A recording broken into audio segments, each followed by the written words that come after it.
Hey everybody, it's Tuesday night and it is already after 9 o'clock. These long summer days have been keeping me out on the reservoir till now. I just got home. So all I've got time for tonight really is a quick feeding video, and we're going to get a look at my native tank here tonight.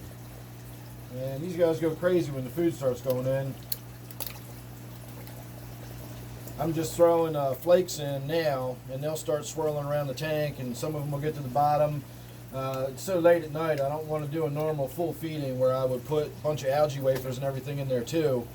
But with all these larger fish and the bottom dwellers and all the sunfish, they really do need a fair amount of food going in there every day. I feel kind of bad only feeding them once a day. I probably ought to be feeding them smaller amounts multiple times throughout the day.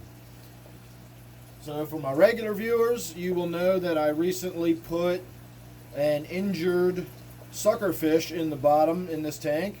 I don't know if you can see them on camera or not, but there's two right here in the front, and then the other one is there lying in the back.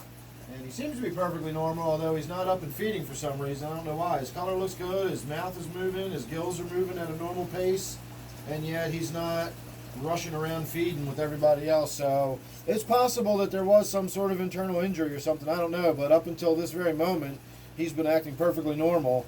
And again, he still may be acting normal. I'm not really sure why he's not really coming out and going after the food like everybody else.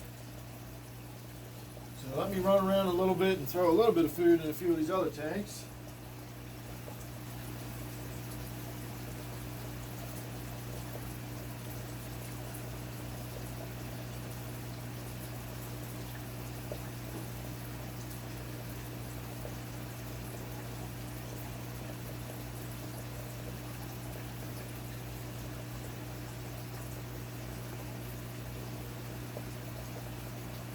I did ask for suggestions about this native tank that you're looking at right now. Getting kind of tired of it. Just feel like it's time for a change, time to do something different. Wasn't really sure what I wanted to do, but I am now. I got some good suggestions from different people, and while I probably won't do anything specifically that was recommended, it did give me some good ideas, and what it really did was remind me of something I wanted to do a long time ago, but have never gotten around to it.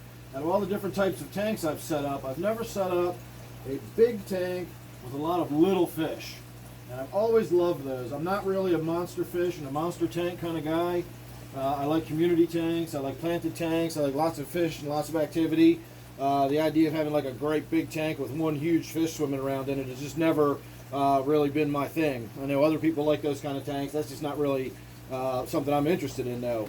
But having a tank like this that's heavily planted and has, a school of 30 cardinal tetras and 20 diamond tetras and maybe, who knows? I don't know. But my brain is racing with possibilities of different small fish I could put in this tank. A lot of people, one viewer in particular, suggested making a nano tank and really putting small fish in there, like the little tiny galaxy rasboras, the chili rasboras maybe. I've had those in the past. Those are some micro fish, tiny little, bumblebee goby size, half an inch long, 3/4 of an inch long max. So I don't know if I would do that. I could certainly put some of them in there. I'm now going to throw some more food in. Not sure if this is coming out on video either, but I'm throwing more food in down this end. You can see all the food's gone, and they're actually grubbing around on the bottom looking for more, so I'm going to throw a little more in for them. Well, I say a little more, but it usually amounts to several handfuls, thick three-fingered pinches. Well, I can see the other sucker fish is out and swimming around now.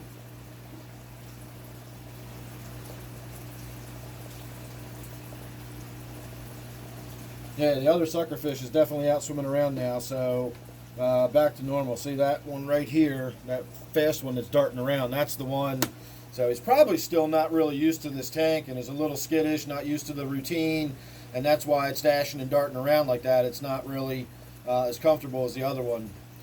So I'm definitely going to be doing something different with this tank. Now, for my longtime viewers, you'll know that when I start talking about doing something, just because I've said I've got this idea and that's what I'm going to do, doesn't mean that any day now this is going to happen. It might, but it doesn't necessarily mean that that's going to. It might be November before I do that. The one thing I will try to do is get moving before the weather gets too cold. I've got to release all these fish into somewhere. We can worry about that later. But I got to do it before, we're down into freezing temperatures and, that sort of thing. If not, we'll be stuck waiting until next spring again, which I've, in the past I've done that. Last year I kind of thought about doing something, and then, of course, by springtime I changed my mind again, and so here we are, summer, and we're still looking at these same old fish. Yeah, unfortunately, I just saw that white suckerfish bang into the glass down here at the end, and he looked kind of half stunned for a moment after he did it, so he's definitely not familiar with the parameters of the tank, and all this boisterous activity and everything has got it, a little rattled and scared. So it's high time to do something with this tank. It's way too crowded. There's way too many fish in it. They're too big. And I don't know. I'm just kind of bored with this tank. It's been interesting. I really would like to keep those the grubs, the chubs. Some of these creek chubs are really big, namely this one right here, and then we've got one down here. I let the other really big one go already, and yet these two have sort of filled in size-wise to become the big ones in the tank again. So, I don't know. We'll see. Some of these big shiners I might put in another tank, maybe put 3 of them in a different tank. I don't even know what tank I would put them in. So anyway, again, I'm just thinking out loud of what to do with what I've got here in the tank. As far as what I'm going to do once these fish are out of this tank, I'm probably going to redesign it completely. I'll probably redo the rock work. I'll redo the wood.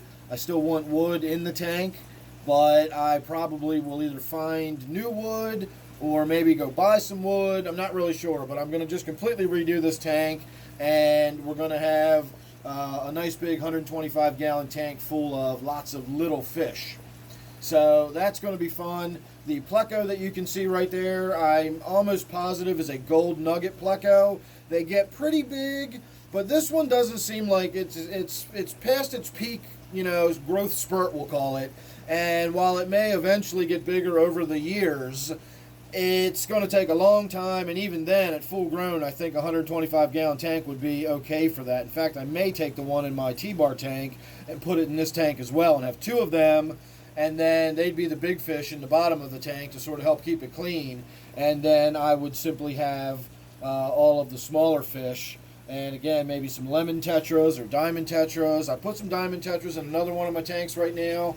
I'm really enjoying them, and I don't care having the same fish in more than one tank. I'm not one of those kind of people that's I've got them in one tank, I don't want them in another. I don't feel that way at all. If I've got fish that I really enjoy and I really like, I like having them in multiple tanks. I've got angelfish in several tanks. I've got neons in several tanks. I've got guppies in several tanks. I've got rasbora hets in several tanks. So I don't have a problem doing that kind of stuff, and those diamond tetras are absolutely fantastic. So having a nice big school of them, and of course I've already got ideas of what I'm going to do with the lighting in this tank. When we do change it around, we're going to put different lighting on it, and I may go open top with this. I think I'm probably going to go open top with this, and we might actually get some emergent growth. Again, just really going to mix it up, really going to change this tank up, and I'm really excited. But again, this is going to be something that just sort of happens at some point when I get around to it, when I'm in the mood to do it, and when I'm a little more financially in a position to go out and buying fish and maybe, getting involved in buying some new lighting and so on and so forth. So again, I've made my decision, and it's just going to be a matter of when I do it now, but that's definitely what's going to be happening to this tank. So on that note, I will wrap the video up. I do want to say I was out on the kayak, as I already mentioned. I will be posting some video of my day out on the kayak today, but it won't be too much. I do keep my YouTube channel here predominantly about fish and fish keeping, but I do like to post some other stuff, from time to time. My Patreon page, however, is where I post most of my outdoors videos. I do full length. I'll just go out fishing and strap my head cam on, and you might get a half an hour, 45 minutes of fishing, or it might be driving down the road, talking. You get behind the scenes fish stuff that I'm doing here in the fish room. You'll get first looks at my new acquisitions and so on and so forth. But as far as the outdoor stuff, if you're interested in that and you like it, Patreon is where you're going to get most of that kind of stuff. So check it out if you're interested. In the meantime, make sure you're subscribed here to my YouTube channel, and then that way you don't miss anything I've got coming up. As you just heard, you never know what it's going to be, and it's always going to be something good and interesting happening. So again, if you're subscribed, you won't miss any of that. So don't forget, this is my 125-gallon native tank for now. Thanks for watching. Hope you enjoyed, and I will see you real soon on the next one.